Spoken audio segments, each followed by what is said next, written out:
Ya benar kata orang Palestina, Allah tidak tidur, dan ungkapan ini sekarang terbukti setelah Amerika dinyatakan bangkrut akibat jantung kota Amerika lumpuh total.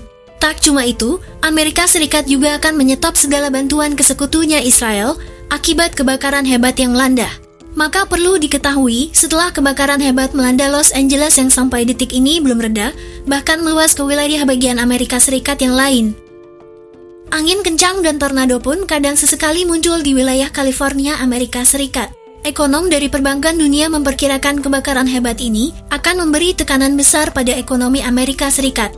Bahkan ekonomi Amerika Serikat diperkirakan akan lumpuh total jika bencana ini semakin meluas dan semakin sulit dikendalikan.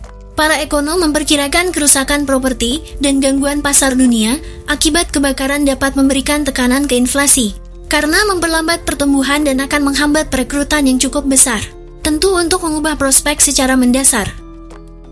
Kebakaran Los Angeles akan menjadi bencana iklim paling mahal dalam sejarah musibah yang terjadi di dunia. Akibat kejadian ini, kota Los Angeles dinyatakan mati total, perumahan mewah dan kantor-kantor pemerintahan ikut lenyap di lahap si jago merah. Perbankan dunia menekan kepada Donald Trump untuk melihat kerugian ekonomi akibat kebakaran itu dan tentu ditaksir berkisar ribuan triliun dolar. Di balik itu, publik Amerika Serikat pun meminta menyetop seluruh bantuan ke Israel demi keselamatan negeri paman Sam tersebut. Dari sisi ekonomi atau kebangkrutan, Presiden Donald Trump harus melihat bencana kebakaran ini sebagai bencana ekonomi, karena kerugian yang luar biasa sampai ribuan triliun dolar. Kami para ekonom meminta kepada Presiden untuk berhenti memikirkan negara lain. Terlebih kami menuntut pemerintah agar menyetop seluruh bantuan ke Israel, ujar ekonom Amerika Serikat.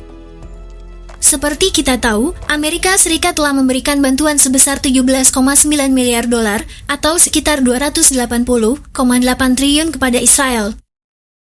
Dan hal ini membuat para ekonom Amerika keberatan. Laporan berjudul Amerika lebih baik memikirkan biaya untuk membangun kembali Los Angeles daripada harus mengeluarkan uang untuk operasi militer Israel di kawasan Timur Tengah yang sejak 7 Maret 2024 lalu. Pasokan biaya tersebut bahkan sudah mencapai 17,9 miliar dolar yang disusun oleh Watson Institute for International and Public Affairs di Universitas Brown. Ya, berikut adalah fakta-fakta terbaru kebakaran di Los Angeles yang sangat merugikan bagi Amerika Serikat. Yang pertama, angin topan masih mengintai. Petugas pemadam kebakaran Los Angeles harus bersiap menghadapi angin kencang pada pekan ini yang diperkirakan akan memicu 2 kebakaran hutan yang lebih dahsyat.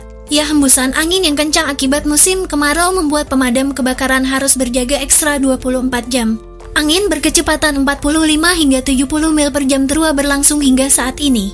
Badan Cuaca Nasional yang dilansir dari Reuters, lebih dari 8.500 petugas pemadam kebakaran memadamkan api dari udara dan darat, di mana mencegah kebakaran hebat di kedua ujung Los Angeles yang takut menyebar. Para pejabat mengatakan bagian itu telah menempatkan kru pemadam kebakaran di daerah-daerah yang rawan.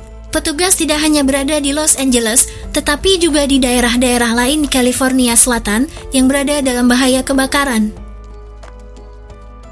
Sebelum dilantik menjadi Presiden Amerika Serikat, Trump sebelumnya menuduh pejabat negara bagian California tidak kompeten dalam menangani kebakaran hutan. Ya, di balik itu, tanpa turunnya hujan selama 8 bulan terakhir di Amerika Serikat, khususnya bagian California, Los Angeles, dan San Diego, di mana kini mengalami kekeringan parah untuk pertama kalinya sejak November dan Desember 2022. Bencana paling merugikan sepanjang sejarah Amerika Serikat, di mana kebakaran melahap lahan 45.000 hektar di Los Angeles telah menyebabkan kota dalam keadaan penuh asap. Bencana amukan si jago merah merenggut puluhan korban jiwa, ratusan orang masih hilang, dan puluhan ribu warga harus dievakuasi. Selain itu, kerugian material senilai ribuan triliun dolar membayangi. Kini Amerika Serikat boro-boro membantu negara lain, negaranya sendiri saat ini sedang mengalami kerugian yang sangat besar. Selain korban nyawa, kebakaran juga menghancurkan atau merusak lebih dari 12.300 bangunan, mengubah seluruh lingkungan menjadi abu membara, dan tumpukan puing kerusakan besar-besaran pada infrastruktur. Di lain sisi, warganet tanah air mengaitkannya dengan azab Allah yang diturunkan ke Amerika Serikat akibat dukungannya terhadap genosida Israel di jalur Gaza. Dalam Al-Quran ada beberapa istilah yang digunakan untuk menggambarkan tentang bencana, ini adalah azab bagi Amerika Serikat. Di mana makna tersendiri, musibah itu pada dasarnya berarti malapetaka atau sesuatu yang menimpa suatu kaum. Di mana azab ini dibuat untuk orang-orang yang melakukan kesalahan dan penindasan kepada manusia lainnya.